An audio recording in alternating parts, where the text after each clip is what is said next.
Bukan hanya aspek angka-angka ekonomi, tapi juga bangsa yang besar karena kebijaksanaannya, karena keberaniannya, karena integritasnya di dalam menegakkan demokrasi dan konstitusi.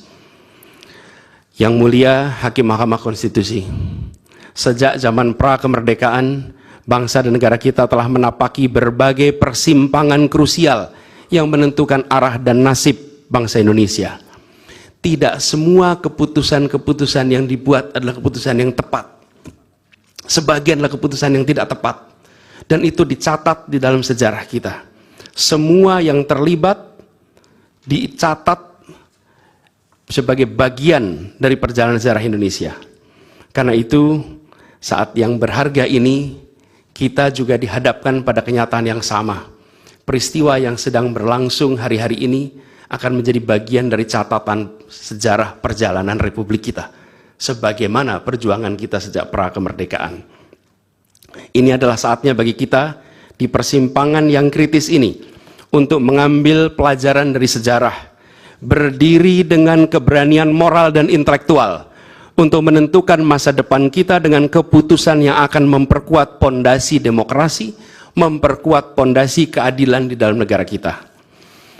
Yang mulia Hakim Mahkamah Konstitusi, kita telah menyaksikan berjalannya satu babak penting dalam demokrasi kita bulan lalu, yaitu proses pemilihan umum yang angka suaranya telah diumumkan secara resmi oleh Komisi Pemilihan Umum.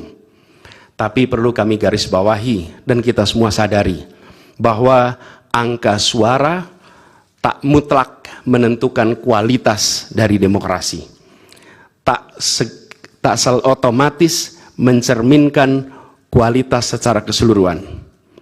Setiap tahapan proses pemilihan, mulai dari persiapan awal hingga pengumuman, haruslah konsisten dengan prinsip-prinsip kebebasan, kejujuran, keadilan.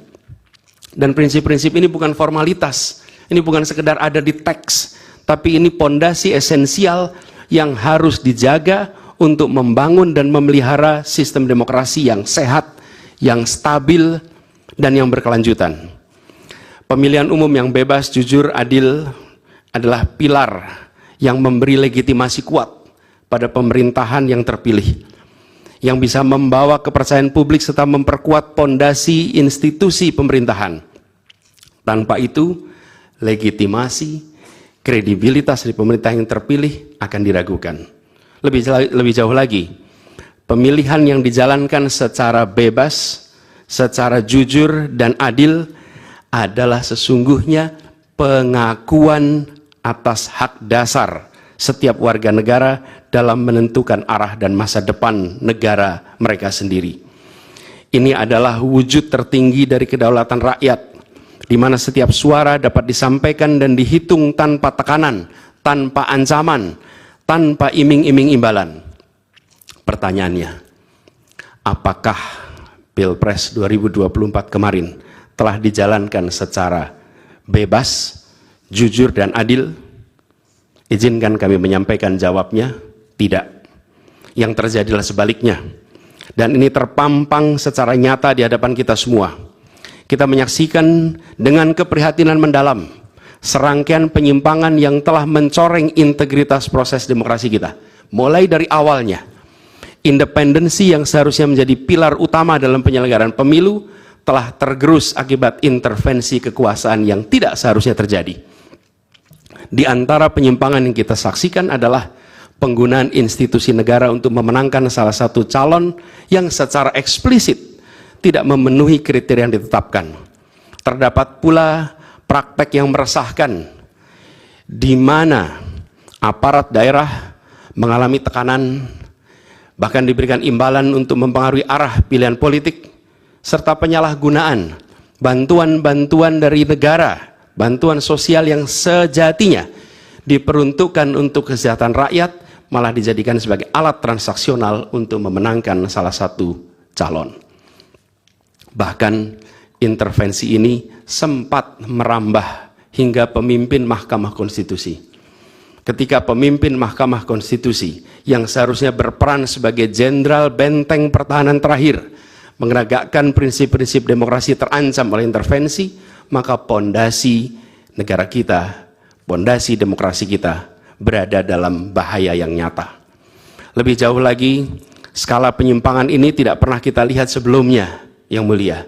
Kita pernah menyaksikan penyimpangan seperti ini di skala yang kecil, pilkada, populasi kecil, tapi dalam skala yang amat besar dan lintas sektor baru kali ini kita semua menyaksikan. Karena itulah nanti izinkan kami nanti melalui tim hukum nasional dan Timnas Amin akan menyampaikan seluruh argumen dan bukti-buktinya atas penyimpangan dan pelanggaran kepada Yang Mulia Majelis Hakim Mahkamah Konstitusi ini. Kami, waktunya 2 menit lagi. Yang Mulia Hakim Mahkamah Konstitusi yang kami hormati, kami muliakan. Apa yang kita saksikan ini bukanlah peristiwa biasa.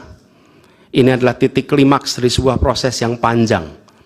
Penggerogotan atas demokrasi, di mana praktek-praktek intervensi dan ketaatan pada tata kelola pemerintahan secara pelan-pelan tergerus.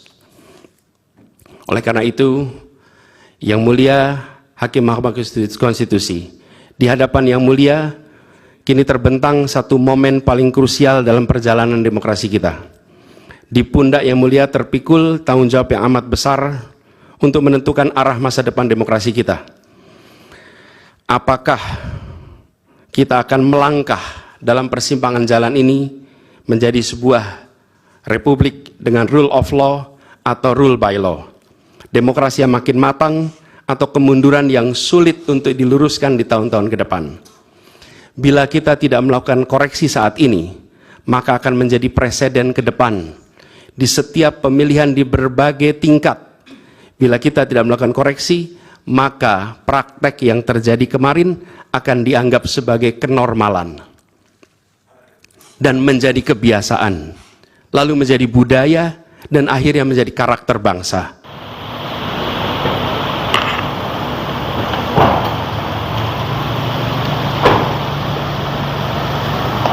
Mas, ini kan sidang di MK sudah berjalan. Misalnya nanti ada permintaan untuk Mas Gibran jadi saksi, itu apakah akan datang? Ya, kita ikuti prosesnya ada aja. Kan ada kemungkinan juga yang termohon itu nanti akan dimintai menjadi saksi. Oke, kita ikuti prosesnya aja. Ya, prinsipnya siap ya, Mas. Terima kasih.